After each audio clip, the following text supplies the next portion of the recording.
What's up, comic book fans? This is Pete from Comic Books Transformed, where we discuss all of the streaming shows and movies that are based on your favorite comic books. I'm here early on a Sunday morning with my good friend Brian. Coarse hair. He's got a Gavin Dance shirt on. That is correct. Yeah. Nice. You went to a concert of theirs recently, and it was a really good experience, right? Yeah. I went to Swan Fest in Philly. They had an East Coast date this year. It's like a festival they put on themselves. And I love Dance Gavin. It's one of my favorite bands, but my actual favorite band, Periphery, also played, which is always great. And my son came with me. I know, it's so awesome. Cool, man. He's been coming to concerts with us lately because he wanted to. So that's been fun. And actually, another thing, he came to us last night. I don't know if you knew this or not, but we saw Evil Dead the musical last night with Danny and Chris and all them, and in this tiny theater in Long Island. And man, I got to show you the pictures if you haven't seen them. No, I have not seen the pictures. I knew about the Evil Dead the musical, though. Oh yeah, we were all in the splatter zone, so we all got like drenched. Nice, man. Wait, so Brandon went to that though?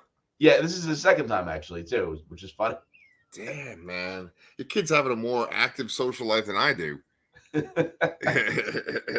Well, the reason why I don't have an active social life is because there's 75 streaming shows for us to cover right now. Yes, and you know, we have Doom Patrol today. Doom Patrol came back after a hiatus. We're watching the second half of the fourth season. Also, in future videos, we're going to be discussing Loki and also Gen V. But right now, Brian and I are going to jump into Doom Patrol for the fourth season, and already 4 episodes have been streaming on HBO Max. We're actually up to. Go ahead. No, I was going to say it's funny that we're covering 4 episodes and there's only 2 left. Right. But you know what? That's the thing, is that we love this show. We've been covering it pretty much since we've had a channel, and even though like we kind of started later in the show, we pretty much covered every season, I think. Did we do season 1, or did we just kind of glaze over in one episode? Maybe. Yeah, I think we did like kind of like a recap of the whole season. Yeah. So it's funny because you messaged me when you started watching it again, and you were like, "Wait, what is going on?" And honestly, there are a few plot threads where I'm like, I don't really understand where this started, and I don't know what's going on exactly. Yes, and I think I did eventually remember it, because so the plot point in question here was we see Rita and Rouge, and they're coming back from somewhere, and Rita has like green goo on her from somebody she killed, I guess, accidentally. So I think this was like some kind of like mosquito-y guy in the ant farm. Okay. I don't remember why they were there though, which is kind of terrible. The one complaint I'm going to levy here against the show is that, much like the second season finale, and which was a little more understandable because, you know, they had to shut down for COVID and they just strung together what they did. I feel like the first episode should have been with the last batch.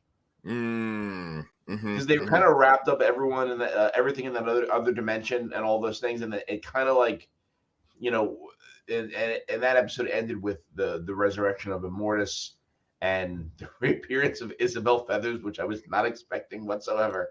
No, and I think it should have ended there.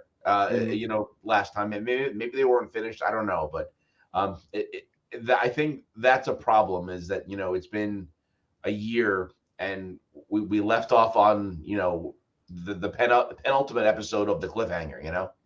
Yeah, that's a really, really good point. You know, I don't know the logic behind decisions that they make on shows like this. And I feel like for a show like this, which is like so, like, it just feels like so untouched from like executives and stuff, like where they can just do whatever they want and be as fucking irreverent and weird as they want. It's interesting, like what choices they make. Like, because I personally feel like just having that gap for so long, it's very hard to kind of get back into the show because it is kind of confusing, you know. Like I know that when we talk today, you're going to remind me of things just because you're good at this kind of stuff. But like, I don't know. Like it just seems like there was such a long time since the last part of the season, and then there's not like some kind of refresher. There's a previously on, Yeah. but you're just sort of supposed to think like, oh yeah, we were just at this point. Like all the stuff with Immortus, for instance, right? I know that they probably were in the ant farm because the guy who's from Battlestar Galactica, and I should have wrote down this fucking actor's name. He's like the John Constantine for Doom Patrol. Do you know who I'm talking about? Yeah, Mark Shepard. Right. Mark Shepard's the actor. Perfect. Yeah. He basically like finds out that Immortus is coming back, or Immortus is coming, and he goes to warn the Doom Patrol. And there's this sort of like fear that there's going to be this like where but apocalypse, but there's also going to be this Immortus part of the apocalypse as well. And I think that Rita and Rouge go to investigate like what Immortus is or whatever, and that's what takes them to the ant farm. Um, Maybe. but were you expecting that Isabel Feathers to be Immortus? No, I was not. And just before I answer that question too, just on the flip side, we're kind of complaining about the time gap here, but at the same time, I'm just grateful the show gets a chance to finish. Especially given the climate of HBO, well, Max or HBO, whatever you want to call it. Yeah, But yeah, I was shocked, and I when I first saw, like, Rita says it's Isabel fucking Feathers, and I'm like, I didn't hear it at first. And I'm like, wait a minute, this lady looks familiar. I had to rewind it and hear it again and put closed captioning on, and then I'm like, oh, I kind of remember her now. That's the one that Rouge pushed in the hole from the time machine. Yeah. yeah, And I remember she also played, she played Rita in the Cloverton play about the attack that happened with the donkey yeah, and all that. yeah. I mean, this show is like so weird. It's so fucking weird because some stuff it adapts directly from like Grant Morrison's Doom Patrol run and stuff from Gerard Way's Doom Patrol run. And it's like very faithful to it. And you're like, oh, okay, I know what that is. And then other stuff is like, it seems like kind of like story beats that they made up for like a random episode. And then I guess like things stuck and they're like, oh, I like this. Let's really go into this. And like, it's almost kind of more of that than the regular comic book adaptation. Yeah, I think that happens when you adapt something and you start to go off the rails. You kind of have to follow through with it sometimes, and Yeah. it can lead to good things. Honestly, I unfortunately have not read enough of the actual Doom Patrol comics to be able to completely tell what's original and what's not all the time. Right. But we obviously read some, so Yeah, like things that are original for the show, I think, are like Isabel Feathers, and I think like the town of Cloverton itself is like just for the show. The Ant Farm is from the comics, but I think like the Where Butts, I think that's for the show. You know. maybe, yeah. I don't know. That's one of the things I'm not sure about. Yeah, it just must be like a really interesting writer's room where the people are just sitting around and being like, okay, well, we created these where butts. What if we show like one part of an episode where there's one butt that's been living with this scientist woman for years and they have a family or they have a life together, you know? And then it's like we're gonna treat it like it's sort of like, a spy or something or like a immigrant with this woman, and it's just a butt talking to this woman. It's just so ridiculous, man. Yeah. Yeah. Um, are there things like complaints you have about the show? We should point out to people too that we're gonna be talking about spoilers and b just kind of like doing general reviews of the first 4 episodes. So, like, is there anything that bothers you about this show? No. Honestly, no. It. Uh, I guess at times they can. No. No. Honestly, no. I was trying to think of something, but it's a really weird show, and I just think I like it because it's a weird show. They could almost do no wrong because they do hit these kind of like weird notes, but they hit these really deep emotional notes too, and I like that combination. I guess when I initially started watching this, I expected like a little bit more action, I suppose.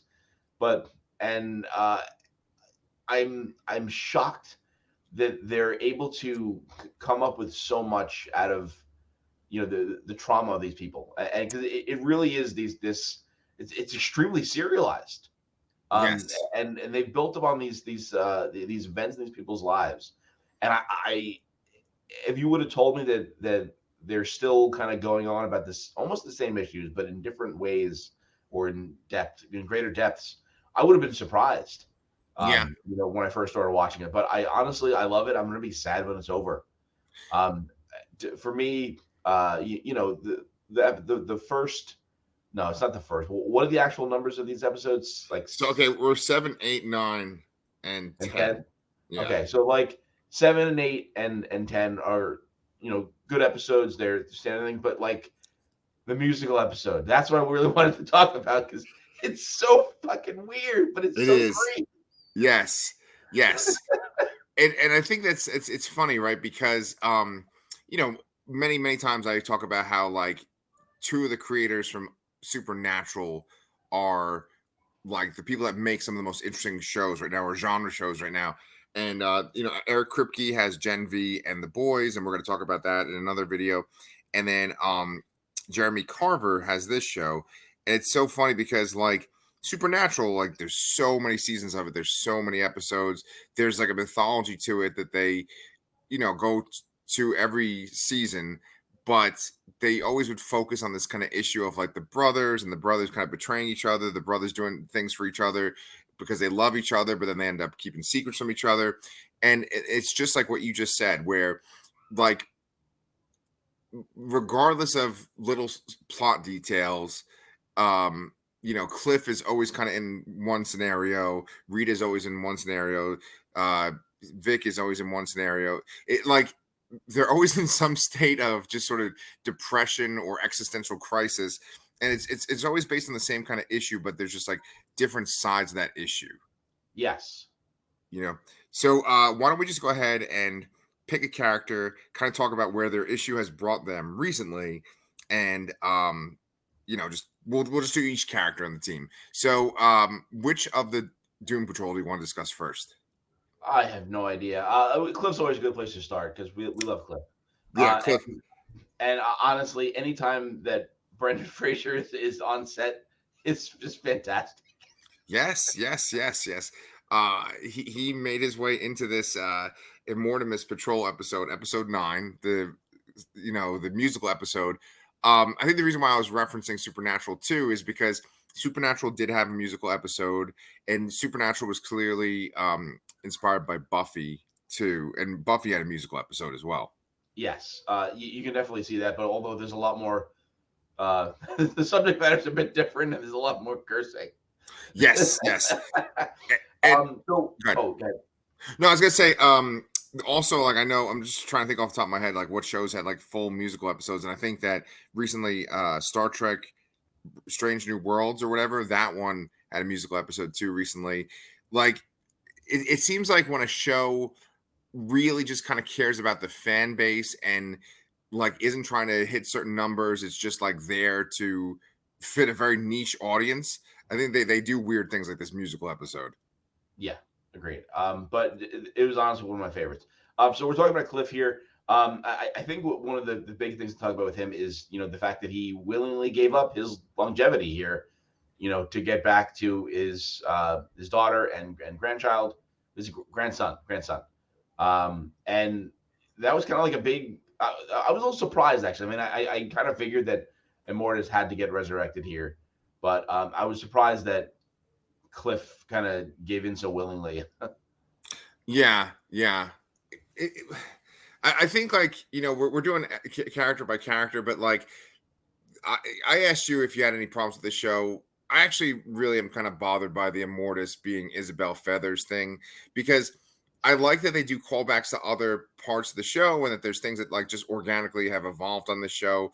But like Isabel Feathers as a character, it's just like not enough to me. It's not interesting. It's not compelling. Like there's stuff on the show that really is interesting and like deep. Like all the stuff with like Niles Calder and his daughter, and then like how like him experimenting on this people is like connected to his daughter and like her weird condition. That's all interesting stuff. But Isabel Feathers, I don't know. It's just it feels like they're trying to make a bigger thing out of something that's not really enough. You know what? That was my first impression, but it's grown on me. Uh-oh. Oddly, Yeah. I think this is the exact kind of thing that antagonist that this show needs, like Mhm. or can use. The DC version of Immortus is like an old general dude, and I just don't think it would have worked like that. So I think it Agreed. needed to be some weird fucking callback, and I think it works. Yeah. Okay. Well then, Cliff, he is part of this thing that brings her back to life. And for the episodes that we watched, for these 4 episodes, basically for Cliff, it's like he is being affected by Parkinson's, even though he literally is just a fucking brain in a robot body. And then he wants to essentially like live part of his life that he never got to experience because of his vices, because he had a car accident. He wants to like experience life with his daughter and his grandson. And it kind of guides his decisions, and he'll like doom the whole world just so he can have that experience again. Like each of these characters is very selfish and like weak. And it's funny too. Just one point I want to make up too is that there's barely ever any fucking action on the show ever. Yeah. Like ever any action. Like yeah, I mean if there's some action in an episode, it's unique. Yes. Yeah. It's very rare, and it's very rarely has Robot Man doing anything too in that regard. It's Yeah. usually like they'll have Cyborg do something, or maybe Jane using one of her personas, or Rita stretching or something like that. Right. Larry and Keeg, they just kind of fly around and use some special effects, so they don't really do much action wise. No. So Yeah. So it's funny because they all kind of act almost like old people to begin with, even when they're not. That's like one thing that always kind of stood out for this show that I thought was so great was it's just like them just sitting around this house, just kind of in their own worlds, being miserable, and then they just kind of come together for these little random misadventures. yes, Yeah. So with Cliff though, you talked about Brendan Fraser coming back, and I just keep thinking about this song where Brendan Fraser's talking about jerking off to porn on the computer. he's jerking off to Immortimas Patrol.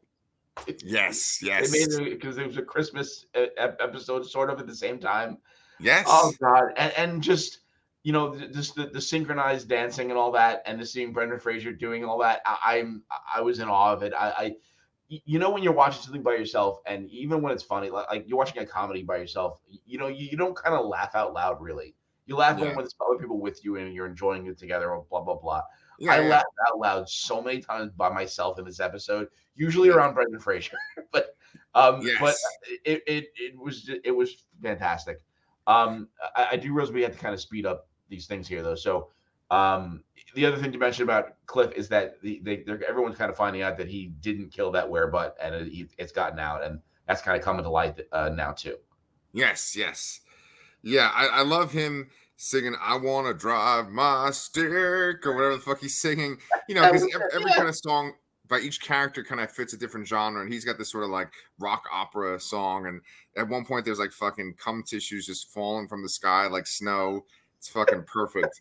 That's the second time I've said "cum" on one of our shows in the past 2 weeks. Oh man. Yeah. The other part was for a Fall of the House of Usher on the Last Cast with Danny. If you guys want to check that out, but as far as Cliff goes, the most recent episode, him and Jane try to take a road trip to Florida for him to go see his grandson and his daughter. And just because of his Parkinson and because of her like potential dementia, they can't make it. They can't do one of their road trips. And it's like something that you've kind of grown to expect on the show. Like, oh, they're going to just drive really far to go to this place, or they're going to teleport over here and have this little adventure. But now, because of their old age catching up to them, they can't. Yeah, and then it kind of drives this kind of beautiful moment where they're all, all apart, and they all kind of come back together, and they all realize that they need each other and they're a family, and that they need to do things together. And they eventually, the four main characters that have been with us the entire time, Cliff, Jane, Rita, and Larry. They realized that they kind of left Rouge out to die, at the dry, and then they went to go help her confront Immortus because she was trying to get their longevity back for them. Yeah, yeah. Like I said, they make all these like selfish decisions, and it could ruin the whole world, but also like it could just really fuck over their friends. And yeah, like Rouge is sort of like this consequence. It's interesting. We could kind of use that as a segue into Rouge. She's definitely like front and center in these 4 episodes here. Yeah, agreed. It's funny because like Rita and Rouge both have like these big issues with Isabel Feathers. Rita has it because like Isabel Feathers, their paths gonna always cross, and like they're both like kind of actresses or people that want fame in some kind of way.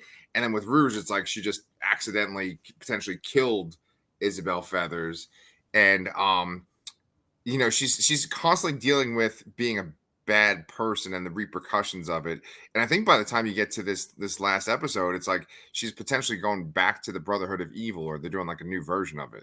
Yeah, it sounds like she may have been turning again. We don't know. Yeah, but it's funny because like for her act or her part of the show, it's always her kind of trying to be like the good person and trying to motivate the team to do something. Like we've seen it kind of with Rita, where she's trying to be the team leader and she's trying to get everyone to do stuff, and the rest of the team's like, oh, I don't want to fucking go on an adventure. And now like Rouge is kind of doing that, and Niles sort of did that at one point too. It's funny because it's always like there's some kind of leader that wants to lead this team of misfits, and they just are always so fucking in their own heads or up their own where butts that they can't fucking come together as a team and do something. Yeah. So was there anything you wanted to say about Rouge too? I know we got to keep moving. Yeah, no, that covers the gist of it. Yeah. Nice. So what do you think about Larry and Mr. 104? Yeah, I mean, Larry's whole thing is that he was closeted, and he went through this horrific experience, and he hasn't been able to have love, and he's kind of found it. But he's dying. He finds it and he's dying. And then Mr. 104, or Rama, whichever name you prefer, Mohinder from Heroes. Yeah. He's also now dying too. So, because he's like destabilizing, and I thought there's a plot point where I think he's gonna come back, honestly, too. Mr. 104. He was supposed to go off and see his family or whatever, and then just kind of dissipate into whatever he's turning into. But they keep mentioning, Larry has a boyfriend, and I guess that kind of signals to me he'll be back. But the two things of Larry was him, and then also Keeg, and what to do about that if he passes away. So at one point he's like digging his own grave in the garden, and then Mr. 104 says like, no, that this isn't good enough for Keeg to live on. You got to find something better, and that's kind of driving him at this point. Yeah. The whole Keeg thing is really interesting too, and just like at some point he's kind of like the way it's basically gone with the show for Larry is if you're not looking at all this weird comic book stuff, if you're just looking at it as like what this is all a metaphor is for, it's like he was a closeted gay man who had a family, and he really put up this illusion of being a straight man, and like he's in the military and stuff, but he like secretly wants to be this gay man and be with men. And this entity kind of comes into his life, and if this was just like a straight up drama or like some sort of independent movie, instead of having this sort of radiation creature that possesses him, it would just be sort of this like exotic kind of lover that you can't really put a pin on. You'd be like, okay, this is weird, and this person does weird things, but it kind of forces him to have to be different. And so the entity, the father of Keeg or whatever, the thing that had Keeg with him, that he was dealing with that for like the first 2 seasons, and then that went away, and then like they created Keeg together, and then it's kind of become like, well, this sort of exotic lover that this thing stands in for is gone, but now he's essentially like a single parent, and that's driving his decisions. Yes, yeah, and I think in terms of the comics, like they don't have the budget to really go into all like the negative space and all this other stuff. So they kind of have distilled it into that, like you said, like the single parent thing. Yeah, right. And it works, honestly, the stuff that they do with each of the characters. Really, my only complaint for this show is the Isabel Flowers thing, but because otherwise, everything they do with each of the Doom Patrol characters, including Cyborg, and maybe even especially Cyborg, I actually like prefer to their comic book counterparts. Yeah, and I guess this is a good segue for Cyborg. I I'm was shocked that he took that step of in the middle of this season to have his parts covered up or partially removed or whatever, and have this synthetic skin, and which is weird because in the comics Cyborg is on the Justice League, but here he's kind of like a nobody or and hasn't been yet. Mm-hmm. Um, and the big thing is he makes the decision that he has something to contribute to the world, and he's going to do it as Cyborg. And I thought that was really cool. And the thought process is he's this half man, half monster, like his monstrous looking thing, and he cut when this accident happened. He cuts himself off from his former life because he's so traumatized by it, and then now he's choosing to embrace it and grow into something bigger. And I think that that's a nice way of wrapping up and closing out this character's arc on the show. Obviously, in the comics, Cyborg's not on the Doom Patrol. I mean, traditionally it's Beast Boy. I still don't understand why they did that swap. Like to me, it would have made more sense to have Cyborg on Teen Titans and Beast Boy here. Um, Whatever. But I don't know if I'd change that now. Yeah. This is my kind of like very cynical side, and I'd hate to say this, but like I feel like each show, like Titans and this, it's like they have to have like at least one African American character just to make it more diverse. And I think if they had Starfire was like an African American actress, and then they already have Beast Boy on that team, so they're like, okay, well let's get an African American character on here, and there is a character from the Grant Morrison version of the Doom Patrol, and I think there's another like a different character in the Gerard Way one where they're African American, but I just think that like they don't stand out as much as like even okay. We should point out that like the majority of comic book fans probably couldn't even name each of the Doom Patrol characters by like their superhero name, and like let alone their regular identity names.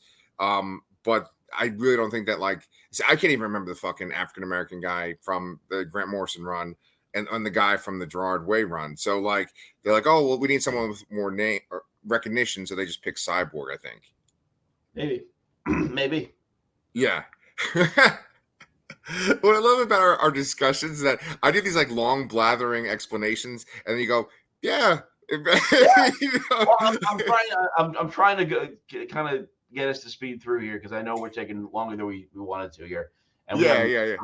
No, I know. It's because there's so much shit to cover, in these 4 episodes. But then it also feels like there's not that much to cover. But like, so with Cyborg, I was gonna say to you though, don't you feel like, that when he came back, that was a really awesome moment? Yes, he comes back at the last second because the Werebuds show up.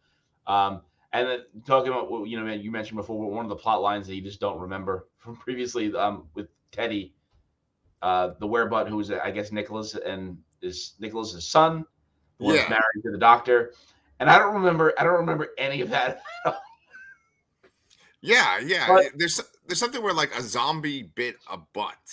And and I have to say too, like I loved that the zombies walked onto the scene and then they turned into werebuds. I don't think I even realized that. I thought they were just. I mean, I thought the zombie werebuds were just werebuds that were zombies. Like I didn't realize. I mean, I guess the name Were is still there, so you're implying the change. But I think that was the first time we saw them do that. I guess so. I was surprised that I just appreciated that. Yeah, it was really cool when they changed, actually. That was like a good action shot. Yeah. And then they're just basically swarming the team. It's like all of Cloverton has become these werebutts, and this apocalypse is basically happening. So let's just make sure we cover everybody though. So we did everybody, and we can kind of wrap it all up with Jane, right? So we didn't do Rita either, but I mean Rita's story kind of ties in with Rouge a lot. and she's just mainly trying to keep people together. She's aging the fastest, and she's the kind of the catalyst here that gets everybody back together and then on the same path, which I appreciate. Yes, and just a little side note with that is, I don't recommend eating like a meal while you're watching Doom Patrol, because like I was eating my breakfast, I think, and they did that scene where she like let loose her pants and then or her dress or whatever, and then like just like turned into half just chunky flesh blob. Yeah, yeah, Oh, yeah, yeah, yeah. It's so funny that they do such gross things with her. She's such a beautiful actress, but they do such gross, demeaning things with her. It's ridiculous. yeah, yeah. Okay, so anyway, so Jane, her story has gotten really intertwined with Casey's story. Eh, Yeah. So Jane's big thing is that she's kind of lost the connection with the underground, and she's gotten in there, and then everybody seems to be turned to dust. She seems to be trapped, and then somehow Casey is there and gets her out. I don't understand. I don't understand how that happened. I don't even really exactly remember where Casey and Dorothy went. They left after the musical episode, right? Oh yeah, yeah, yeah, they did, yeah. And I don't remember what happened. I mean, I guess everyone kind of went their separate ways, but we haven't seen them come back yet in the most recent episode. So I'm curious as to where they end up and how they come back into the picture. But yeah, Jane is experiencing dementia. She's hearing a voice saying to say it. We don't know what saying it is. I mean, it's possible we're supposed to, but we don't remember.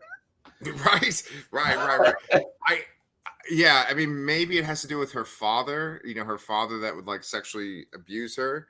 Because I think they did show clips of him too in one of these episodes too. Yes, but I still don't know what say it means. Yeah. Well, you and me both, man.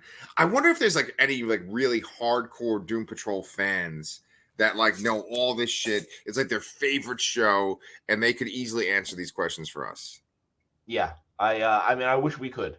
Right. I mean, we'll only have like one episode to cover next time, so I think it'll be a lot easier to Yeah, focus. I agree. Yeah. But I do like one of the things that's really cool about the Jane part is that they really use the metaphor of like puzzle pieces, and that she is a puzzle because she has all these different pieces. And I really like that they did this thing where it's like it was a puzzle, or she had multiple puzzles, but they're like blank, or they don't have any color, so it's hard to figure out like, well, what picture am I making? I think that's such a great metaphor. And then it's really interesting that Casey is the one that gets her on the path to fixing the puzzle. She's like, oh, well, I noticed they all have like the same shape or something. She's organized them into piles of shapes. And what's something that happens on the show very frequently is that like one character will try to help another character, and then that character's so like in their own head and so miserable that they chew them out. And Casey's trying to help Jane, and then Jane's like, oh, fuck you, you're getting into my life. I don't even know, you're not even real. And the idea is that these people eventually do come to appreciate the people that are trying to help them. That's like a big part of this show. Yeah. And obviously there's some kind of romantic thing going on with them. Yeah, they've kind of been hinting at Jane's sexuality for a while there with the Fog Lady previously. Oh yeah, and yeah. and now this, which feels a little out of left field with this character in particular. But I'm guessing the fact that she can get into the underground is a big contributor to that. And also with one of the last things we see is those puzzle pieces actually coming together on their own, which was I'm sure will come into play later. Yeah. I guess one last thing, and then we can kind of wrap this video up, is how do you think it's going to end for all these characters? Like, I feel like they can't let them just like age out and die, even though that kind of, I actually would be satisfied with that. But I think that, go ahead. Yeah, no, finish. No, it's just I feel like there's still 2 episodes left, and I think that like they kind of need like a second win, or they need some kind of energy to like physically do something. I just don't think they can just like kind of age out and die. But I actually would be satisfied with that. I think that is what's going to happen. Actually, I think that'll be the most satisfying way for the show to end. I think if they get their longevity back and they just are kind of stuck in their same ruts, it's going to be slightly disappointing. But I mean, maybe not that disappointing. It's a possibility. I mean, those are really the 2 options. It's they get the longevity back and they're kind of still doing what they're doing and they still exist, or they kind of all age out and go out on a Blaze of Glory, sort of. Hmm. Well, it's funny because you really wanted to talk about the musical episode, and we didn't really talk about it much besides Cliff jerking off. But at the very end, Isabel Flowers sings this song about how they're doomed, and the rhythm of the song matches the theme of the show. Well, I mean, literally and metaphorically, like it literally matches the Doom Patrol theme song, but then it's also like Yes. you're doomed. And honestly, with the Doom Patrol characters in the comics, but especially in the show, it's this idea that like they've had this tragic accident that essentially would just end their lives, but Niles has essentially like kept them in this limbo state where they're kind of like paused in their death, and now it's like they've been taken off pause and they're going to die now. I mean, that kind of says it all there, doesn't it? Like, they have to die by the end in 2 episodes. Yes.